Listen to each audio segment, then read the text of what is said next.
नमस्कार, आप देख रहे हैं पंचायती राज न्यूज और मैं हूं आपके साथ अंकिता। अंतर्राष्ट्रीय मानवाधिकार फाउंडेशन की पहल पर 31 मई को न्यू दीघा में भव्य स्तर पर लाइफ टाइम अचीवमेंट सिरोमणि 2025 सम्मान समारोह का आयोजन किया गया। इस विशेष कार्यक्रम में समाज सेवा, कला और मानवीय मूल्यों के क्षेत्र में अतुलनीय योगदान देने वाले प्रतिष्ठित व्यक्तियों को सम्मानित किया गया। कार्यक्रम की गरिमा को बढ़ाया पत्रकार और समाजसेवी की उपस्थिति ने, जिन्होंने सामाजिक फिल्मों और जनहित के मुद्दों पर अपनी भूमिका से लोगों को जागरूक किया। वहीं पुलिस काका के नाम से मशहूर सामाजिक कार्यकर्ता की मौजूदगी ने कार्यक्रम को एक नई ऊंचाई दी। इस मौके पर अनेक गणमान्य व्यक्तियों ने मंच साझा किया, जिसमें विभिन्न क्षेत्रों से के प्रतिनिधि शामिल थे। शिक्षा, स्वास्थ्य, महिला सशक्तिकरण और मानवाधिकार के क्षेत्र में कार्य करने वाले व्यक्तियों को विशेष रूप से आमंत्रित किया गया। कार्यक्रम के दौरान फाउंडेशन की आगामी कार्य योजनाओं की भी घोषणा की गई, जिसमें ग्रामीण क्षेत्रों में मानवाधिकार जागरूकता अभियान, बाल श्रम उन्मूलन, महिला सुरक्षा और शिक्षा अभियान जैसे कार्यक्रमों को प्राथमिकता दी गई। इसके अतिरिक्त नए सदस्यों और कार्यकर्ताओं को उनकी जिम्मेदारियां भी सौंपी गई, जिससे संगठन की संरचना को और मजबूत किया जा सके। कार्यक्रम के अंत में एक सांस्कृतिक प्रस्तुति और सामूहिक संकल्प के साथ समारोह का समापन किया गया, जिसमें सभी उपस्थितों ने सामाजिक बदलाव और मानवाधिकारों की रक्षा हेतु मिलकर कार्य करने का संकल्प लिया।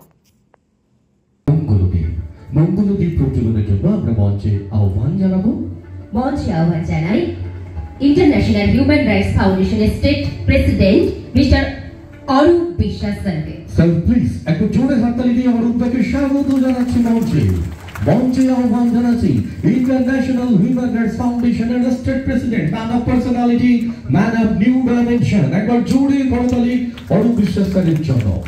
মঞ্চে আহ্বান জানাচ্ছি আমরা ইন্টারন্যাশনাল হিউম্যান রাইটস ফাউন্ডেশনের সম্মানীয় আমাদের পর্যবেক্ষক, আমাদের প্রাণের মানুষ, মাননীয় রাজদীপ ব্যানার্জি স্যারকে। একবার জোরে হাততালি রাজদীপ স্যারের জন্য। এবং যে মানুষটি নেপথ্যে সকলকে ভালোবাসা দিয়ে আগলে রেখেছেন, হ্যাঁ আমি কার কথা বলছি আপনারা বুঝতে পেরেছেন, আমাদের স্টেট ওমেন প্রেসিডেন্ট শেফালী সরকার ম্যাডামকে মঞ্চে আসা সাদর আহ্বান জানাচ্ছি। একবার জোরে করতালি দিয়ে আমরা তাকেও আহ্বান জানাবো।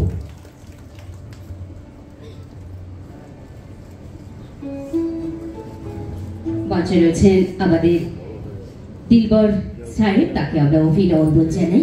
সম্মানীয় দিলবর সাহেব আমাদের ইন্টারন্যাশনাল হিউম্যান রাইটস ফাউন্ডেশনের অন্যতম কোঅর্ডিনেটর, আমরা তাকেও স্বাগত জানাচ্ছি। প্রজ্বলিত হবে মঙ্গলদ্বীপ। আর অরূপদা, এই পর্বে সকলের কাছে আন্তরিক অনুরোধ থাকবে, একটু উঠে দাঁড়িয়ে প্রার্থনা করবো আমরা। প্রজ্বলিত হবে মঙ্গলদ্বীপ।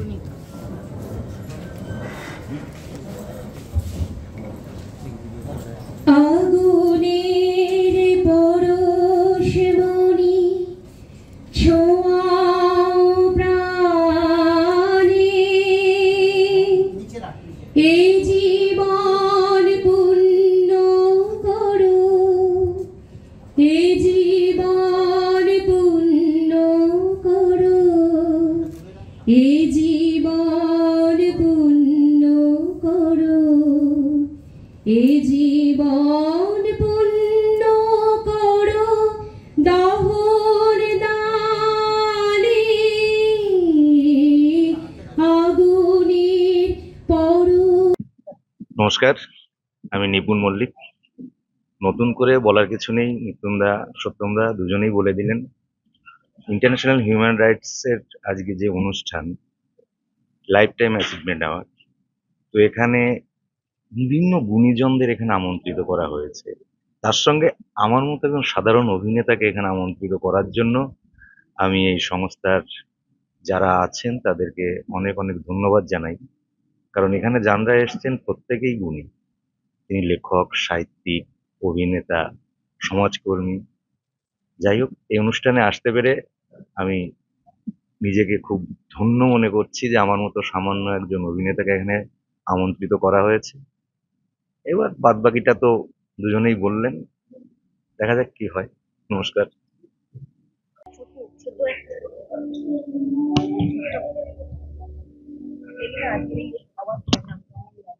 খুব ভালো লাগছে, ভীষণ ভীষণ সুন্দর লাগছে। এরকম একটা জায়গায় এত সুন্দর দীঘার মধ্যে হিউম্যান রাইটস ফাউন্ডেশনের পক্ষ থেকে প্রত্যেককে আমার আন্তরিক শুভেচ্ছা এবং ভালোবাসা।